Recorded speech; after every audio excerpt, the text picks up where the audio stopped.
नमस्कार। आज के इस दिलचस्प विश्लेषण में हम सीधे गोता लगाने वाले हैं राजस्थान के लोक देवताओं के उस सुनहरे इतिहास में जिसे इन बेहतरीन हस्तलिखित नोट्स में समेटा गया है।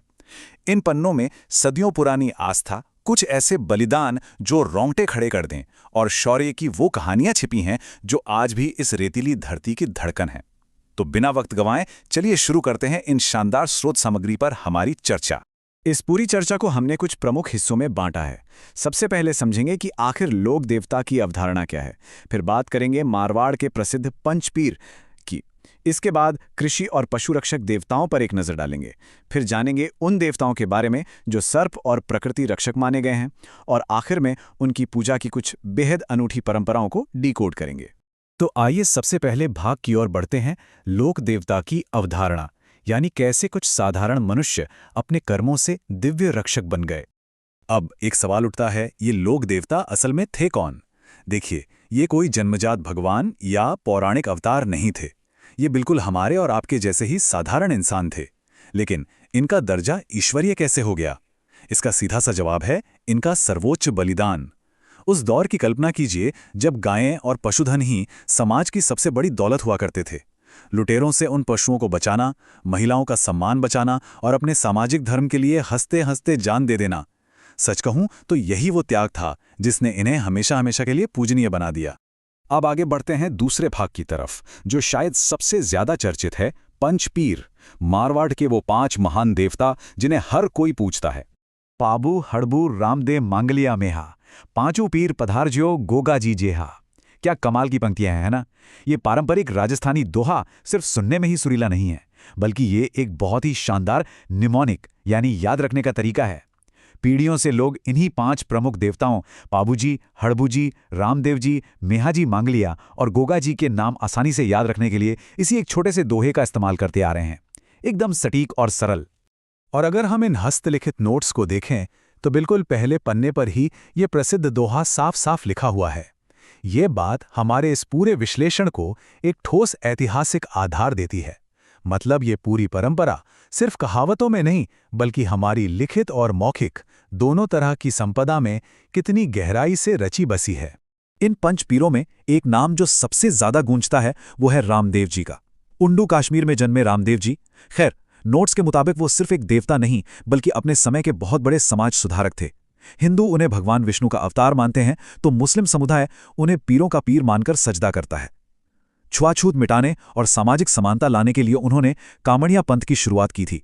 और मजेदार बात यह है कि इसी पंथ की महिला अनुयायी आज भी वो मशहूर 13 ताली नृत्य करती हैं। रुणीचा में उन्होंने जीवित समाधि ली थी। देखा जाए तो वो एक ऐसे सच्चे धर्मनिरपेक्ष प्रतीक थे जिन्होंने समाज को एक सूत्र में पिरोने का काम किया। अब जरा इन नोट्स के इस हिस्से पर गौर कीजिए। ये सांस्कृतिक समन्वय का एक बहुत ही अद्भुत उदाहरण है। यहाँ गोगा जी का जिक्र है और इतिहास गवाह है कि उन्होंने गायों की रक्षा करते हुए महमूद गजनवी के खिलाफ भीषण युद्ध लड़ा था। कहते हैं कि उनके शौर्य को देखकर खुद गजनवी ने उन्हें जाहिर पीर कहा था। लेकिन सबसे हैरान करने वाली बात क्या है? उनके मंदिर का निर्माण। ये एक मकबरे की शैली में बना है और उस पर बाकायदा बिस्मिल्लाह उकेरा गया है। हिंदू और मुस्लिम वास्तुकला और आस्था का ऐसा दुर्लभ संगम कहीं और मिलना मुश्किल है। अगर हम पाबूजी और हड़बूजी के जीवन को साथ रखकर देखें तो समाज की रक्षा और सेवा के 2 बिल्कुल अलग अलग रास्ते सामने आते हैं। एक तरफ पाबूजी हैं जिन्हें ऊंटों का रक्षक माना जाता है। जरा सोचिए, वो अपने विवाह के फेरों के बीच से ही उठकर चले गए थे देवल चारणी की गायों को बचाने के लिए, और वहीं अपना बलिदान दे दिया। दूसरी तरफ हड़बूजी हैं जो एक भविष्यवक्ता भी थे और उनका जीवन युद्ध से ज्यादा निस्वार्थ सेवा में बीता। वो अपनी बैलगाड़ी से विकलांग गायों के लिए चारा लाते थे। यहां तक कि उन्होंने रावजोधा को मंडोर जीतने के लिए एक कटार का आशीर्वाद भी दिया था। मकसद दोनों का एक ही था, कल्याण। बस तरीके अपने अपने थे। चलिए अब हम अपने तीसरे भाग पर आते हैं, कृषि और पशु रक्षक, यानी वो देवता जो मरुस्थल के सबसे अहम हिस्से आपकी आजीविका से जुड़े थे। खरनाल में जन्मे तेजाजी का राजस्थान की किसानी से जो रिश्ता है ना, वो एकदम अटूट है। आज भी किसान जब अच्छी बारिश और फसल की उम्मीद में खेत जोतते हैं तो तेजाजी के ही गीत गाते हैं। उन्हें कालावाला यानी सांपों और कृषि का देवता कहा जाता है। लाछा गुजरी की गायों को बचाते हुए सुरसुरा में सर्पदंश से उनकी मृत्यु हुई थी। और उनका प्रभाव देखिए, आधुनिक समय में उनके सम्मान में उनकी प्यारी घोड़ी लीलन के नाम पर लीलन एक्सप्रेस नाम की ट्रेन तक चला दी गई। इतिहास का आज के दौर से ऐसा जुड़ाव सच में बेमिसाल है। अब एक बहुत ही दिलचस्प नाम आता है, देव बाबा। पौराणिक कथाएं कितनी व्यावहारिक हो सकती हैं, ये इसका सबसे बड़ा उदाहरण है। नोट्स में इन्हें एक पशु चिकित्सक यानी वेटरनरी डॉक्टर के रूप में बताया गया है। और सबसे खास बात यह है कि इन्हें खुश करने के लिए किसी भव्य मंदिर या महंगे चढ़ावे की कोई ज़रूरत नहीं है। बस 7 साधारण ग्वालों को पेट भर भोजन करा दीजिए और देवता प्रसन्न। यही सादगी ही तो इन देवताओं को आम लोगों के इतना करीब लाती है। और अगर आप सांस्कृतिक इतिहास को या फिर प्रतियोगी परीक्षाओं के नज़रिए से चीज़ों को गहराई से समझना चाहते हैं, तो देवताओं और उनके पशु वाहनों की ये जानकारी बहुत काम की है। पाबूजी की घोड़ी केसर कालमी, रामदेव जी का घोड़ा लीलो, तेजा जी की लीलण, ये विशिष्ट जोड़ियां और नाम लोक साहित्य को डिकोड करने के लिए एक शानदार ब्लूप्रिंट की तरह काम करते हैं। तो चलिए अब बढ़ते हैं चौथे भाग की ओर, सर्प और प्रकृति रक्षक देवता।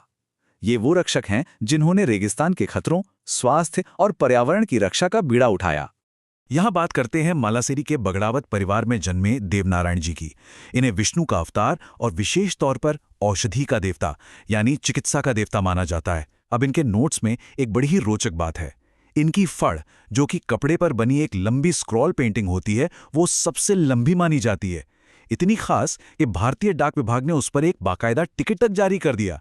आज भी गुजर समाज के भोपे जंतर वाद्य यंत्र के साथ इनकी शौर्य गाथाएं गाते हैं। मतलब चिकित्सा, लोक कला और न्याय का एक पूरा पैकेज है यहाँ। अक्सर हमें लगता है कि पर्यावरण बचाना या फॉरेस्ट कंजर्वेशन कोई आधुनिक या पश्चिमी कंसेप्ट है ना? लेकिन तल्लीनाथ जी के बारे में पढ़कर यह सोच पूरी तरह बदल जाती है। नोट्स इन्हें ओरण के देवता बताते हैं। अब ये ओरण क्या है?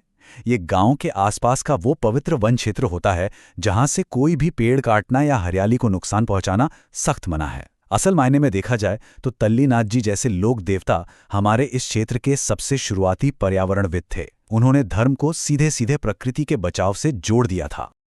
और अब हम पहुंच गए हैं अपने आखिरी और 5वें भाग पर, देवताओं की अनूठी परंपराएं। इनकी पूजा के जो तरीके हैं वो सच में आपको चौंका देंगे। आमतौर पर जब हम किसी देवता के मंदिर की कल्पना करते हैं तो एक सजी धजी मूर्ति दिमाग में आती है ना? लेकिन लोक देवताओं के मामले में ऐसा बिल्कुल नहीं है। यहाँ मूर्तियों से ज्यादा प्रतीकों का खेल है। देवनारायण जी को ही ले लीजिए, उनके मंदिरों में कोई मूर्ति होती ही नहीं है। भक्त बस असली ईंटों की पूजा नीम के पत्तों से करते हैं, जो सीधे तौर पर उनके औषधीय महत्व को दर्शाता है। और वहीं दूसरी ओर मामादेव हैं, जिनका तो कोई मंदिर ही नहीं होता।